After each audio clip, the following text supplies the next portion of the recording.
So our first step is going to be drilling in the divot, and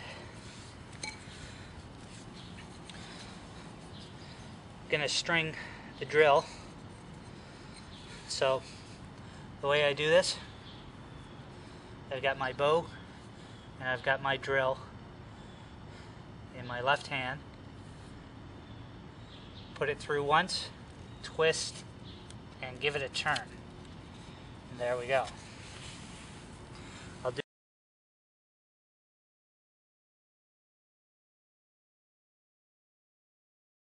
do that a couple of times later on. So I'm going to use my shot glass out of habit. I want to grab my rock. So when you're doing this, the first thing you want to do is not really use a lot of pressure, just kind of get used to holding it. And you're just going to basically drill really loosely a couple of times. The other thing I want you to pay attention to is my technique. So I've got my right knee behind me. I've got my left foot on the hearth, and you'll notice that I'm wrapping my left hand around my left leg. I'm right-handed, so that's how it's going to be. And I'm actually using this leg, I'm pushing forward on my forearm to brace this hand. You want as little movement as you possibly can on the top of your hand. My right hand I'm going to use for bowing. Make sure that my knee is not too far, or at least I'm not going to be hitting my knee when I'm bowing back.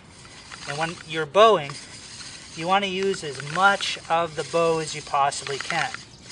Now, as I say, when you first start, what I want you to do is just get a feel for bowing, because what you're gonna find when you're first trying, you're wobbling up top here, and you're having a hard time holding it. People are trying to figure out how much pressure do I put down. Don't worry about that at the beginning. At the beginning, all you really want to do is make sure that you can drill. And once you can drill nice and smooth like this, then start worrying about putting downward pressure. So now that I got a roll, this is about the speed that I want. I'm going to put a little bit of downward pressure until you can see smoke. You can see that smoke coming. I'm going to just hold at that pressure and speed my drill a little bit. Okay? And basically I'm going to do this just until a divot forms.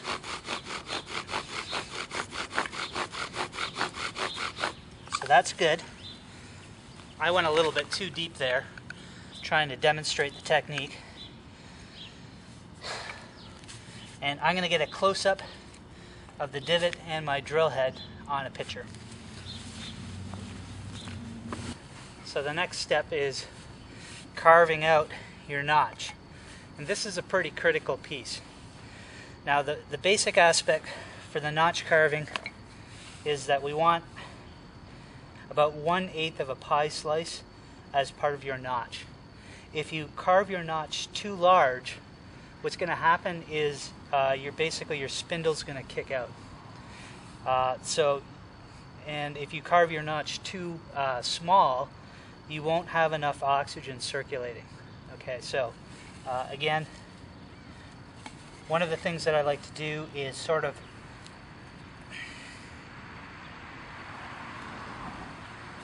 make a little bit of a marking, and then use my knife. You can use the saw on your Swiss Army knife as well to cut your notch.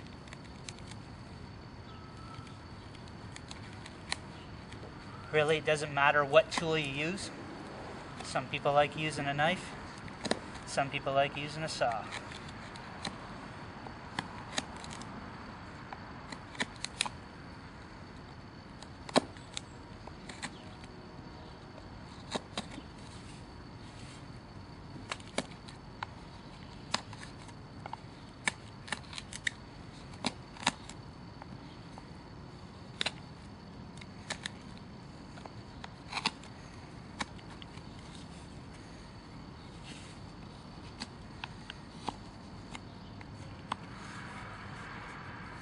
So that's about it there. You can see it. And one of the things you want to do is just make sure you kind of clean up the rough edges on the inside of your notch, because basically those rough edges are going to catch the dust and basically prevent your pile from working. Another neat tip is on the bottom part of the hearth is what you can do is sort of widen that out a bit. Okay, so what I'm doing there is creating more space for the dust and the oxygen to come in without creating a lot of space at the top where it could basically cause my drill to kick out. The ground here is really moist, so I'm going to use some leaves to catch the dust. The other thing I have is a piece of jute twine. Again, there are lots of natural alternatives for basically your tinder nest, but this is something that you can find at any little craft store, and it works great for tinder bundles. So just cut it into little pieces and just basically undo all of the wrapping from those pieces and create yourself a nice little bird's nest. For later, there you go. Okay, so we've got our notch cut out, our drills all set to go, and we're going to go for gusto right now. Make sure your shoelace is out of the way. Top piece. Again, let's look at our form here. So I'm making sure, you want to make sure that you're really well prepared when you're burning in, because you don't want to lose control right off the bat. Got my forearm being braced by my left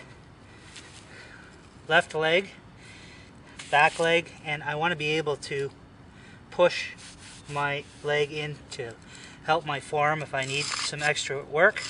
I'm going to start nice and slow, and then I'm going to steadily increase downward pressure until I first see smoke. And once I see that smoke, I'm not going to put any more downward pressure. I'm just going to hold it right there. And at this stage, I'm looking down, checking out how that coal is working, and I want that dust pile to fill the notch completely. Once I see that's done, I kick it up a notch,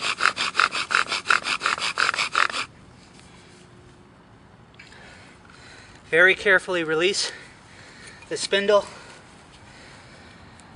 and you can see on the macro shot we have a coal. So we know it's a coal when it basically continues to smoke on its own after you remove the spindle. Sometimes you'll get a little smoke just in the well or around your drill. That's no good. You want the smoke coming from the dust pile itself. Might need to use my blade here to shake that free. There we go. And then once you get a coal, you got a couple of minutes to work with it. So give it a little air. People suggest you don't blow on your coal because the moisture from your breath is potentially going to put that out. But initially that's just sawdust. And as that burns a little bit, it's going to kind of solidify a little bit. And that's going to make it easier for transferring. So from here, we're going to carefully transfer that coal into our tinder bundle. So we can see that there, and we're just going to blow that into flames. So when you're blowing into flames, just basically nice and delicate blows at first. And as you see the heater glowing in there, then just basically increase your breath a little bit. You may have to sort of fold the fibers a little bit around just so that it catches.